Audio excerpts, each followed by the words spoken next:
Well, greetings and salutations to everybody out there in YouTube land.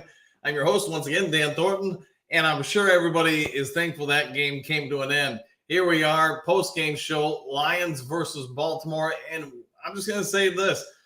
There's no one person to point a finger at. There's no one person to blame, although you can say this. You can give all the praise you want to Baltimore. They came out and just simply were better. Is it clear, Eddie? You can probably come out and breathe some air. Hey, I'm going to say this. Most of you guys know I've coached forever, and hey, you're going to have games like this. You're going to have games that, for whatever reason, just don't go your way, and it's just time to move on.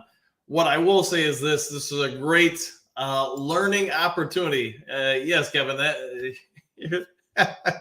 and here we come, everybody. Yeah. I'm just going to tell you, Brother Ken, I'm just going to say this to everybody. Here's my take on it. It happens. And the only thing I would say is the good part is going into next week, Monday Night Football, I think this team is going to come out looking to pound someone. Yeah, what just happened?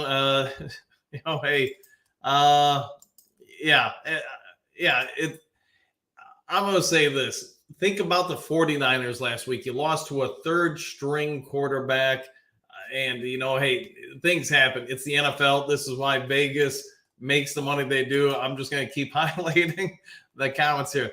I would just laugh it off. Nobody's – very rarely does anybody go 17-1, 16-2. What I will say is you do have a very young team in Detroit, and that includes the coaching staff.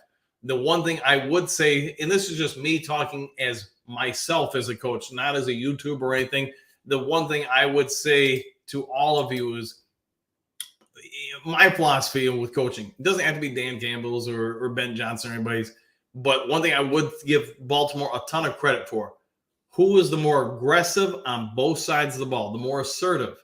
They forced the Lions to be reactionary on both sides of the ball. And the one thing I really wasn't happy with early in the game were two things. One, the soft coverages on D, just, basically they were, Baltimore could just throw it to whoever they wanted. I didn't get that. I don't understand it. Maybe there's some logic or whatever behind it. That's just not the way I would coach. To me, I did love how Baltimore came out and said, we're going to do this on D. You're going to have limited options. You better be able to fight it. And that's exactly what happened. I thought Baltimore was simply the more aggressive team on both sides, and we just looked flat because of it. Once we got down, I'll say 14-0, you could see it took away a lot of things from us, and man, oh man, I would say let's all take a deep breath. We come out and win next week, Monday Night Football against Las Vegas. As bad as today is, we come out and win there. You're going to go into the bye 6-2. You're going to have a pretty favorable matchup the rest of the season. Go from there. The smoke and mirrors. I mean, I'm just telling you guys what I think. I would say there's a lot to be learned from a loss. Somebody once told me there's more to be learned from a loss than there's a victory. Well, the good thing is there's going to be a whole lot to learn, and I'm trying to highlight your comments as I go here. I'll say this. We talked all week about the horseshoe formation, and that is exactly what the Lions did to Lamar. The problem with that is, though, Aaron Glenn and whomever else on the defensive coaching staff has got to learn to make adjustments. Lamar came out, proved, I'm going to hit some passes if you do this soft zone, back off 5-6 yards, and you're not really trying to come and get me type of style defense. At some point, you got to make adjustments, and you can't wait till halftime. That is the one thing I would say for just me watching as a coach, both Aaron Glenn and Ben Johnson, they both do need to learn to make more in-game adjustments on the fly. I get it's tricky. I get when you're in the heat of the game, things are happening in real time. It's not always easy to make those calls, but I'm going to say this. It's something that they're both going to have to do. And they've gotten better, in my opinion, as coaches over these first 2.5 years, but they still got ways to go. Baltimore, hey, I know we talked about in the chat. I apologize. I don't remember who said it. And, yeah, you guys keep going. Lamar Jackson looked like John Elway. Yeah, you could probably say that. The one thing I would say is we're going to learn from this, and if we're going to make a move in the trade deadline, this is going to probably propel that move a little bit. The Lions need, in my opinion, another pass rusher opposite Hutchinson. You watch, there's just nothing coming out of that other side. There's nobody pushing that pocket on the other side. Harris or whoever is out there, you got to get something going on. Otherwise, you're just going to wear out Aiden Hutchinson.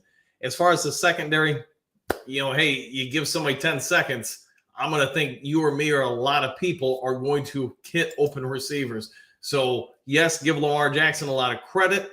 I also say, Aaron Glenn and the defensive line coach are going to have to figure something out to get pressure on quarterbacks, because this is about the third game in a row. Even when we blitzed, we aren't always getting home. So, Aiden needs help. Yeah, I would agree with that. And we need an edge rusher, cornerback, and defense. Well, they're not going to replace Aaron Glenn this season. Leave that for after the year. There's things that are going to happen. I will say I'm not going to get into a deep dive. I'll save that for tomorrow. But I will say this. There's going to be a huge thing with us, the fan base, and, of course, the national media tomorrow. Overreaction. They're overrated, blah, blah, blah. Everybody's horrible in Detroit. And then when we go out and if we beat Las Vegas and we do that in a convincing fashion against the Raiders, everybody's going to say, man, look at the Lions. They're great. They're 6-2. They're right in the hunt of things. And they would be right. We will be in the hunt for the number one seed. The thing that we're going to have to address, though, is in my opinion, let's start with offense. When you have predictable offense, and today I will say this, the first quarter was incredibly predictable. What is Baltimore's defensive strength? And you have that front seven. I would say this, their front seven is pretty legit. And if you guys don't agree with that, go ahead and say so. That's okay. But we kept, 12 and 11 personnel out there most of the time. We allowed them to play to their strengths while trying to force Gibbs into being a power back a lot of times. So first down, if we only get 1 or 2 yards, a couple times we might have gotten 3. It's now second long. So now they can really say we're going to get to the quarterback. And if the running back's in our path, if Detroit runs it, we'll get them too, because you're just playing into the defense's hands. And I give some comments that Ben Johnson needs to learn to mix things up a little bit more, especially against a high volume, high pressure, good front seven like that. You're going to have to do some things to put them on their heels and take them out of situations they prefer. Conversely, I get you wanted to run the horseshoe. You did it against Mayfield. You did it against the Atlanta quarterback, and then obviously today. But when people are hitting passes because you're giving them 5, 7, 10 seconds to throw, you got to do something different. And in my opinion, they didn't ever really change from that until, I don't know, maybe the third quarter. I stopped taking notes after a while. So if somebody's got better stuff than that, let me know. But what we do also need to say is this, that the Lions do have a real good opportunity here still. Yes, this loss is going to stink, but if we would have lost on a last-second field goal, or if we would have lost by 1,000 points, it's still a loss. It's not even a conference loss. Not that that matters a ton, but there's going to be a lot of overreacting to this. We're all going to be a part of it. Everybody's worked up right now. I get it. But come tomorrow morning, it's time to move on. You've got 7 days to rest up, get healthy players, get back on that field, and end this first stretch of the season before the bye with 6-2. And I'm going to say this to each and every one of you. If somebody out there going into the season said 6-2 into the bye was unacceptable, I'd say, man, that person's got real good expectations for this team. I'm going to take this. Get that 6-2 record, dominate on Monday Night Football, get a 14-day window to get everybody back, get the coordinators in there and get some experience to work with them on say, hey, we're going to have to change this or that when we see these situations again. Let's be also fair. Detroit's second half schedule is pretty favorable. Don't blow it. So don't write this off as, hey, we're never going to face this stuff again. We're never going to see this situation again. Can't tell me, Chicago, Green Bay, Minnesota aren't going to come in ready to do everything they can to steal some of your thunder. So get on the plane, get back home, and get ready to go. All right, I've done my speeches. Let's see if you guys got any comments in here. All right, I'm Gilbert Coffee. I can't believe it. Just can't believe it. Yeah. We need to trade for Henry. You know, I saw a lot of good things out of Gibbs, and really, I would say this: you can only judge him on maybe 2 or 3 games: the Kansas City, Atlanta, and then today. You know, some of it is I don't want to add fuel to the fire, but watching the offensive line for us, I had some questions today, at least in the running game, when it came to the guards in the center. Some of the pass protection, hey, you can't hold on the ball forever against a team that can get after you. And, you know, there's going to have to be some schematic changes, in my opinion, against that. You guys, though, I see you guys. I'm trying to get to you guys all. This just said no one wants our OC or DC anymore. You know, Ken, let's just say this. Both of them may have seen their stock prices go down a little bit. I do think Ben Johnson, if the offense keeps up fairly decently throughout the rest of the year, he's going to be fine. Aaron Glenn, though, there's an old comment, the trend is your friend, and he's here 3 years. He's going to have to make some more adjustments. I'm going to say this. I think he's come a long way in a year and a half. His first year I thought was pretty rough, but he's still showing, both of them, Ben Johnson and Aaron Glenn, still showing what they don't know is getting used against you. And that's one of the most true things I can tell you guys you learn in coaching. The longer you're around, the more you've seen, the more you know how to make subtle adjustments in game on the fly. Think of Seattle. I really think probably one of the biggest factors that Seattle had going from when they beat us is just 1 or 2 plays here and there. In key moments, certain situations, manipulating your players, even the officials when need be, to get that 1 or 2 plays that makes the difference. Today, obviously, 1 or 2 plays didn't make the difference, but they got on us early. Give them credit. They took the opening kickoff. They felt if they go out and put some pressure on the Lions offense, that was going to be a problem for them. And I think they were right. The defense got gassed. I mean, we all get it. It was, Dave, I'm going to go with this one right here. It was a dumpster fire. I want people fired. Yeah, and I would say maybe not today. Gibbs was fine today. Yeah, I would say this. There's no blame on him. You know, Goff, I'm going to say it wasn't his best day, but he was under a lot of pressure early and often, and he clearly could not find people in the second level, even when he rotated through his progressions. People were just it wasn't there. A loss is a loss, but when you get blown out by a good team, this is from Iceman, by the way. I'm sure you guys see that. Then how are we going to ever beat a playoff caliber team? So there it is. Yeah, go for it. I would just say this, man. If you played this team 10 times, if you can get to the point where you can say, hey, we can win 3 or 4 out of 10, you're going to be okay. But we do have a lot of young players that need to learn to develop, and that includes the coaching staff. I'm not going to sit here and bash everybody and say, hey, it's the end of the world here. But I'm going to say this. It's a bit of a reality check for everybody on this team. And what we do from here, I tell you what, man, there's no bigger game in this season right now than next week, Monday Night Football. The Lions need to treat that as it is the Super Bowl, because you go all out in that game knowing you've got 14 days to rest, recuperate, whatever. You come out here and lay an egg against that team and somehow lose, yeah, then that is going to be the longest 14-day stretch of Lions fans, coaches, players in some time, man, because you've gone from expectation to the sky is falling. I'm going to say this. I think they're going to come out. I think they're going to come out guns blazing against that one. They're going to wrap that one up. I don't think I need to bore you guys all day.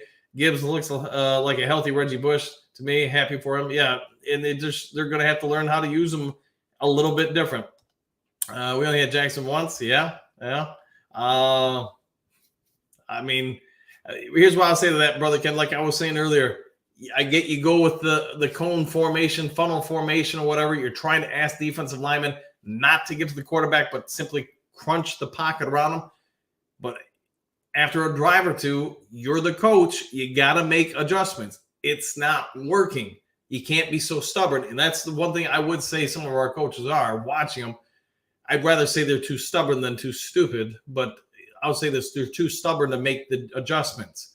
And if they're not going to do it, that's going to keep costing them. And I thought really you got in the second quarter, you didn't see adjustments from what you're doing as far as your defensive line. There's no stunts and there's no rush. Anything, I'll put it this way, anything we did against Green Bay or Atlanta for the most part, we weren't doing today. Everything was just straight rushes, kind of trying to crunch the pocket around the quarterback. Lamar killed it. What are you now going to do to rattle Lamar or cause some hesitation from his reads, his progressions, trying to get him to do something he's not as comfortable with or certain with?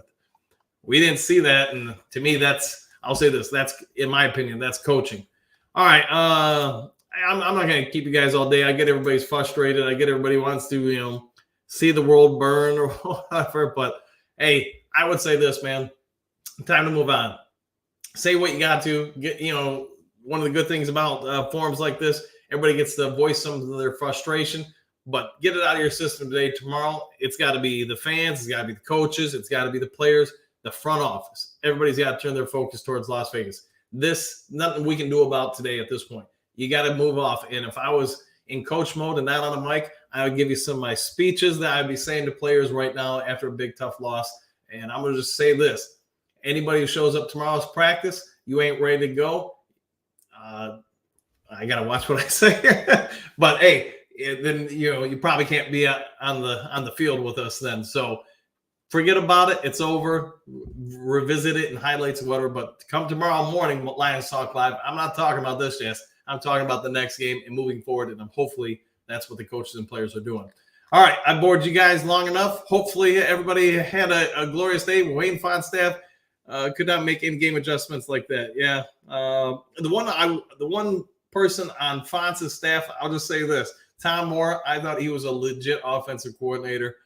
Unfortunately, he was saddled with Scott Mitchell instead of Warren Moon. Man, Brother Ken, you're making me get misty-eyed here.